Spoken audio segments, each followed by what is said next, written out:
Amém, amados? Muito bom, estou vendo que o pessoal está feliz, alegres, isso é muito bom mesmo, né? Nós estamos muito felizes por esses amados que estão publicamente confessando a sua fé nessa noite, né? E eu quero partir dessa meditação com vocês nessa noite justamente deste valor, deste princípio, né? Desta atitude de fé e de confissão. Queria que você abrisse a sua Bíblia comigo aqui, em Mateus capítulo 10, no versículo 32.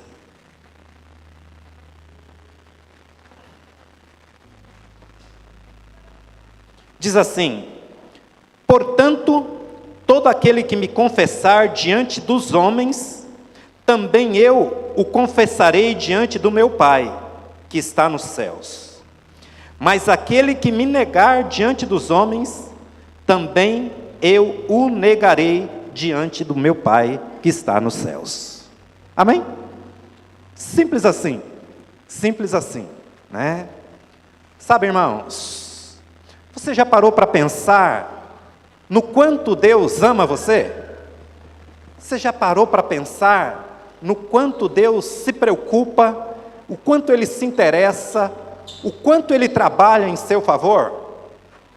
Às vezes a gente leva o contexto da nossa vida de forma muito, principalmente nos dias de hoje, né? E cada vez mais isso vai ser uma realidade na nossa sociedade, uma vida extremamente agitada, né? A gente corre para todo quanto é lugar, às vezes buscando um monte de coisa que a gente precisa adquirir, a gente gasta de uma forma impressionante, porque a gente tem objetivos, tem sonhos, e muitas vezes esses sonhos vão até além daquilo que muitas vezes nós necessitamos, né? A gente sempre quer mais, e muitas vezes a gente se esquece daquilo que nós temos de mais precioso, ou que deveria ser aquilo que é de mais precioso para a nossa vida.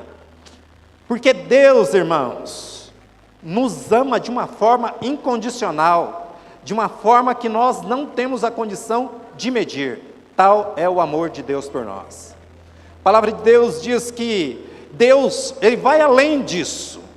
Ele dá prova desse amor por nós. Ele dá prova. Duas expressões nas Escrituras revelam muito bem isso, né? Primeiro, João 3,16, que diz que Ele amou o mundo de tal maneira que deu seu único Filho, como nós cantamos hoje aqui, como nós cantamos já aqui, para que eu e você pudéssemos ter vida. E João diz que essa vida que Ele nos oferece é vida abundante, é vida abundante no espírito, na alma e no corpo. Tal é o amor de Deus por nós. E Ele diz ainda mais. O apóstolo Paulo diz que ele dá prova do amor dele por nós, tendo Jesus morrendo por nós, sendo nós ainda pecadores. Então essas duas questões aqui é fundamental para tudo isso que está acontecendo aqui entre nós nessa noite. Primeiro, o amor de Deus e o projeto de Deus para mim e para você. Diz as Escrituras ali em Gênesis 1:26, que Deus criou eu e você, nós somos criados à imagem e semelhança de Deus. Imagem e semelhança de Deus nós somos criados. Mas houve em um determinado momento, irmãos, uma semente que foi introduzida na natureza humana que Deus não plantou, que foi o pecado, e que é algo extremamente danoso, e que é o grande problema do ser humano, que é o pecado. O pecado mata, o pecado é danoso. O pecado, irmãos, é fatal. Diz as Escrituras que todos pecaram e destituídos da glória de Deus. Olha só, irmãos, está lá em Romanos 3:23. Mas talvez você possa dizer para mim, poxa, mas o que eu tenho a ver aí com esse rapaz chamado Adão? Aonde eu entro nessa história? Sabe, irmãos, eu estava pensando, né? E eu gosto muito da metodologia de Jesus, como eu sempre brinco com vocês aqui, e duas questões veio muito claro ao meu coração quando eu pensava nessa realidade. Hoje em dia nós vivemos na era da tecnologia, não é mesmo? Né? Tudo é os computadores e por aí vai. Eu não sou muito bom nessa questão tecnológica, irmãos, mas uma coisa que é muito claro para mim, e isso eu aprendi logo cedo, é que por mais bem formatada que você tem uma máquina, se em um determinado momento, um vírus, fruto talvez de um equipamento que você plugue lá na sua máquina, você corre o risco de corromper toda a sua máquina. Estou errado ou não? Me ajudem aí os especialistas da área. Toda a máquina fica corrompida, fica comprometida. E olha só, irmãos, se você porventura plugar lá um pendrive para copiar um arquivo qualquer lá, qual é o risco que você corre também? É de você transferir aquele vírus que contaminou aquela máquina para todo e qualquer lugar que você multiplicar aquela realidade. Me corrijam aí se eu estiver errado, é mais ou menos por aí? Né? Então, o ponto aqui falou que é por aí mesmo, né? E foi isso que aconteceu, irmãos. Por isso todos pecaram, por isso todos foram destituídos da glória de Deus, porque esse vírus contaminou essa máquina perfeita que foi criada à imagem e semelhança de Deus. O homem, por causa disso, escolheu buscar a sua realidade, de fazer as suas escolhas pessoais, em detrimento da vontade de Deus, se perdeu nesse caminho. E isso, irmãos, e o pecado, como eu disse, é extremamente danoso, e o homem que foi criado para ter comunhão com Deus, para viver para a glória de Deus, ele ficou separado de Deus. Isaías 59, versículo 2, diz que a mão do Senhor não está encolhida para que não possa nos abençoar, os seus ouvidos não estão obstruídos para que Ele não possa nos ouvir, mas são os nossos pecados que fazem divisão entre nós e o nosso Deus para que Ele não nos ouça. Olha como é grave a condição do pecado, irmãos, que afetou toda a natureza humana. Olha como é sério, e diz mais o apóstolo Paulo quando escreve à igreja de Roma, e o salário desse pecado é a morte, é a separação, é o distanciamento de Deus, e nós somos criados, irmãos, para a glória de Deus, para ter comunhão com Deus. Mas você entende que Deus ama você? Eu entendo, irmãos, Deus me ama de uma forma tremenda, senão não estaria aqui. Porque não diz respeito àquilo que eu possa fazer ou deixar de fazer, mas diz respeito àquilo que Ele fez por mim, aquilo que Jesus fez por mim. E como nós lemos aqui, citamos aqui, melhor dizendo, João 3,16, Deus deu Jesus para que eu e você tivesse vida. Se houve um dia, foi contaminada essa máquina, se esse vírus, e além dos vírus, né, lá nos computadores, né, como comumente nós falamos, e a gente vê também na realidade do nosso cotidiano aí, os vírus que muitas vezes, né, os médicos aí que o dizem, né, que contaminam muitas vezes as pessoas, e aí a necessidade de uma vacina para melhorar o sistema imunológico, né, para fortalecer a resistência. E aí, irmãos, a gente chega nesta pessoa que é imprescindível, que é o antídoto, que é o antivírus, que é a vacina. Jesus é a solução de Deus, é o remédio de Deus para o pecado. Eu queria que vocês projetassem para mim aí, Mateus, 1 Pedro 2,24. Esse texto é chave, irmãos, para nós. Olha só, irmãos, que poderosa é esta palavra. Diz lá as escrituras, Ele mesmo, Ele quem? Jesus levou em seu corpo os nossos pecados sobre o madeiro, a fim de que morrêssemos para os pecados e vivêssemos para a justiça. Pelas suas pisaduras nós fomos sarados. Diz mais as escrituras, irmãos, lá em Gálatas, Ele se fez maldito para nos resgatar de toda a maldição, para que a bênção de Abraão chegasse até a nós. Diz ainda as Escrituras que assim como por um homem entrou o pecado e a morte, mas por um homem, Jesus Cristo, o Senhor, entrou a vida, e a vida com abundância. Diz ainda as Escrituras, irmãos, olha que coisa poderosa isso, que aquele que não conheceu o pecado, se fez pecado, por mim e por você, para que nele, nós fôssemos feitos justiça de Deus.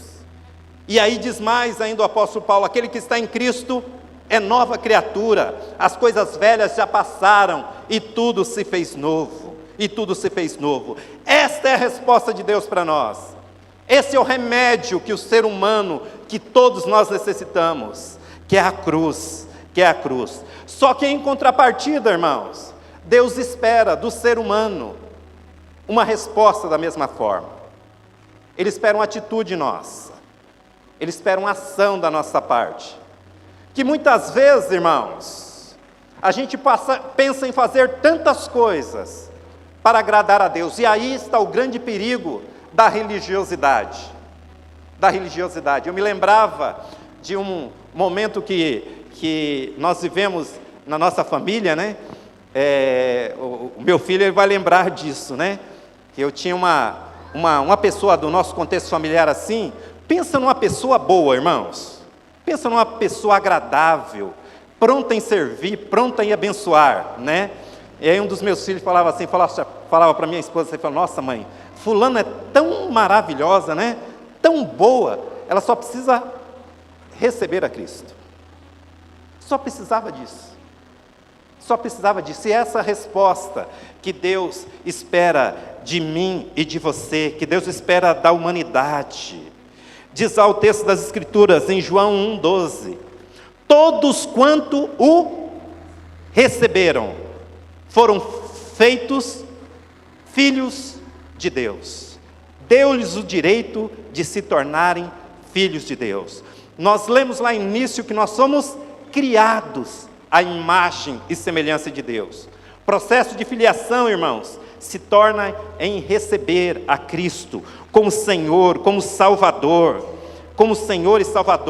pela fé, não é pelas obras, para que ninguém se glorie, diz o apóstolo Paulo quando escreve aos Efésios, mas é a expressão pura e simples da graça,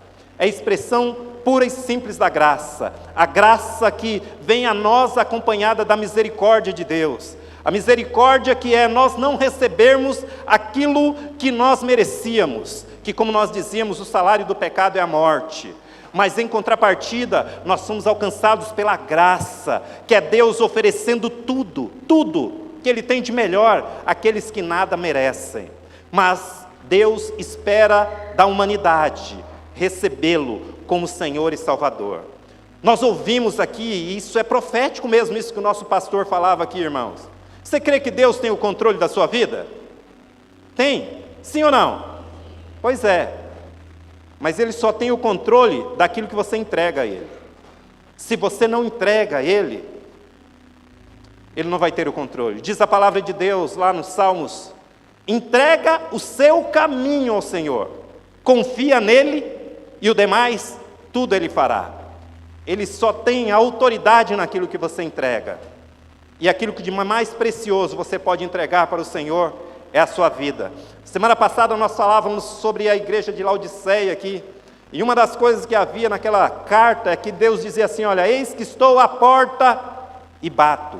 Se alguém abrir, eu vou entrar, vou cear com ele e ele comigo.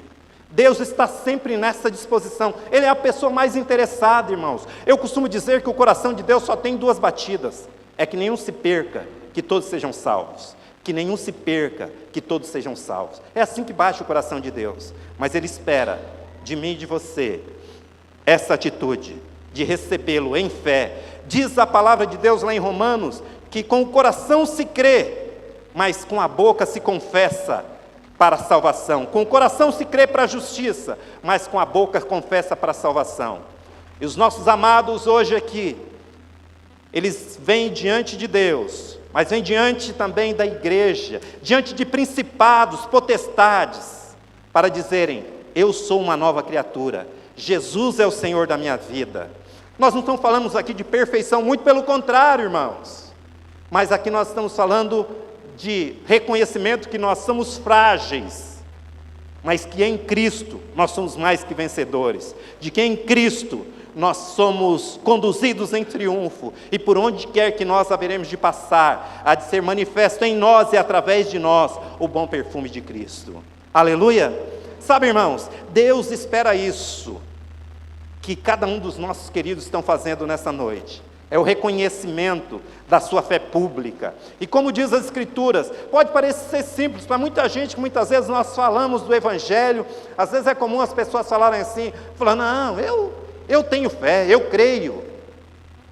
Então, se você crê, o que impede você de testemunhar quem é o Senhor da sua vida?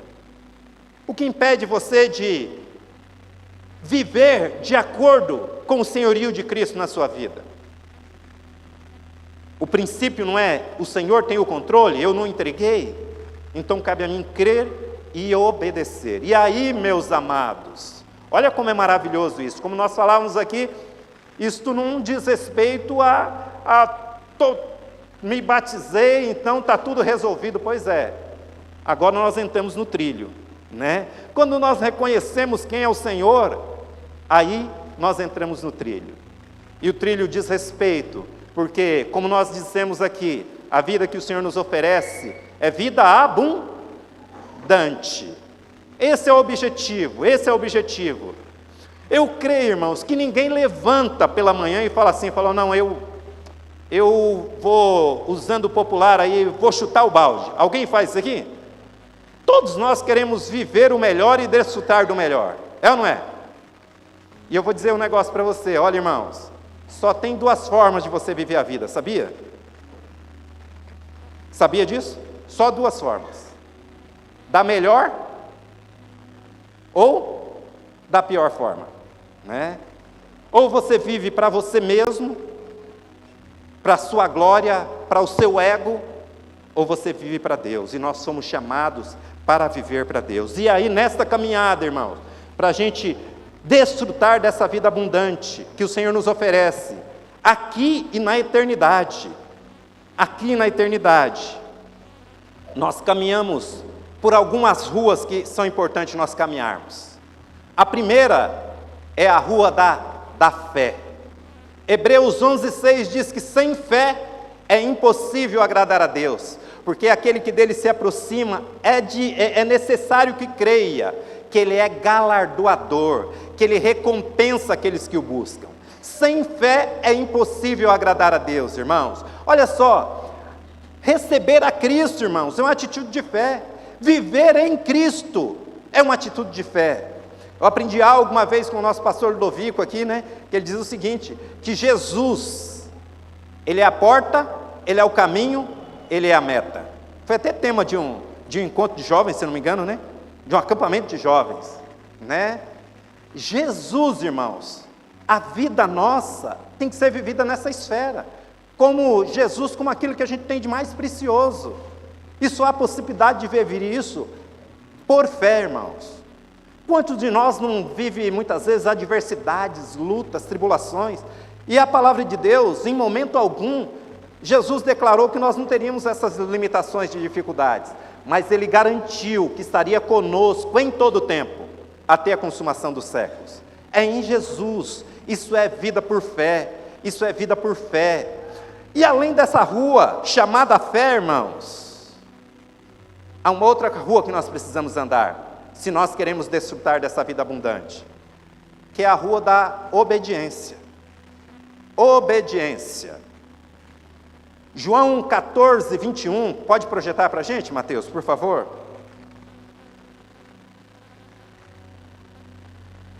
Quem tem os meus mandamentos e lhes obedece, esse é o que me ama.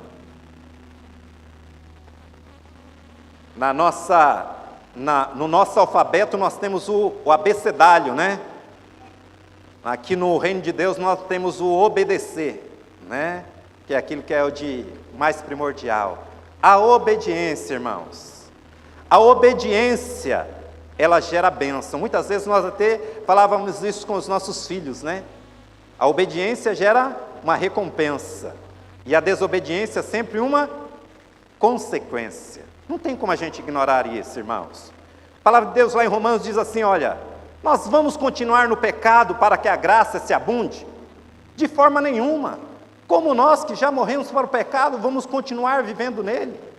Nós dizemos aqui que Jesus é a vacina, é o antivírus, que destruiu na cruz, como nós lemos, Ele levou sobre o madeiro, no seu corpo, os nossos pecados, nós morremos juntamente com Ele. Como é que nós vamos continuar vivendo na prática do pecado, para que a graça se abunde? De forma nenhuma, de forma alguma, melhor dizendo, né? Então, nós precisamos entender que, se é uma realidade aquilo que nós confessamos, que nós declaramos como regra de fé para a nossa vida, nós precisamos viver uma vida de obediência, de valorizar aquilo que Deus valoriza, de obedecer os princípios das Escrituras. Coloca o 23 também, Mateus, por favor.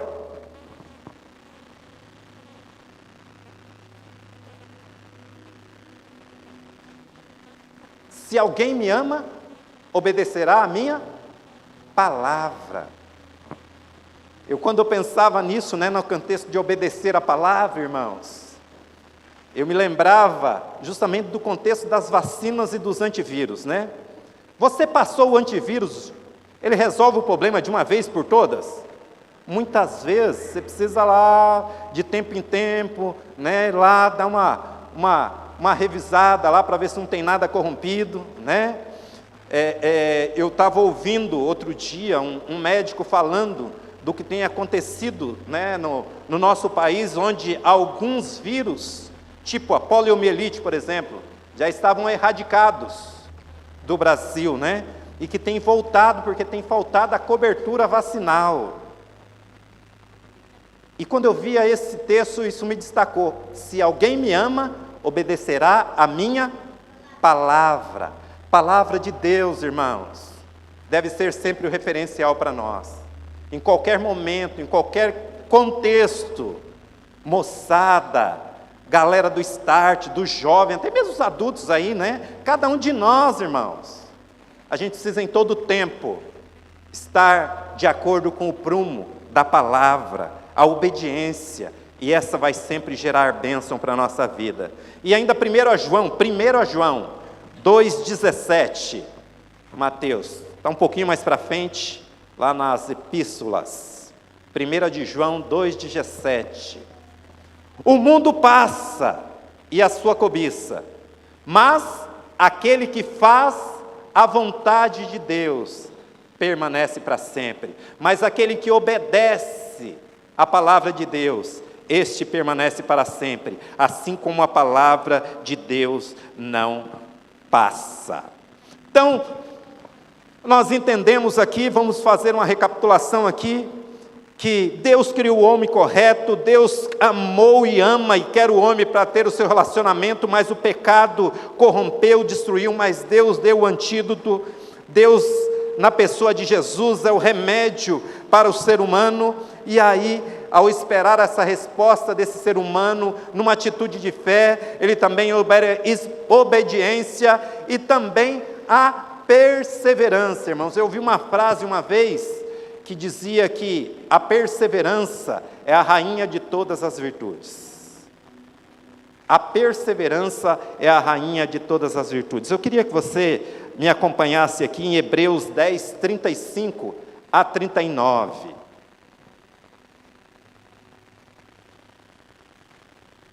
Por isso, não abram mão das confianças que vocês têm, ela será ricamente recompensada. Não abram mão da sua fé, não abram mão da sua identidade, independente das circunstâncias, independente da situação, independente da pressão que possa sobrevir sobre vocês.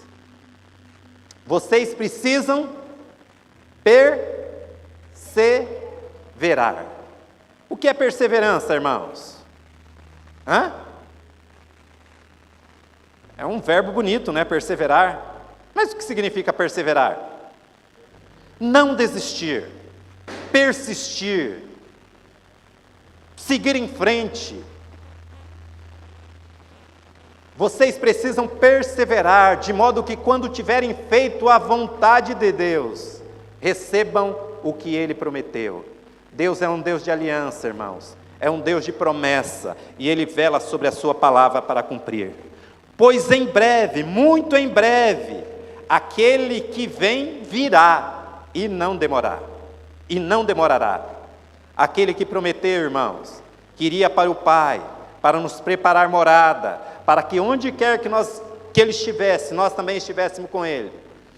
Para muitos, Ele está demorando, mas Deus não tarda, irmãos.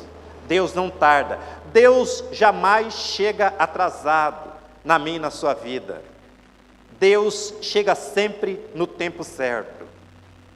O justo viverá pela fé.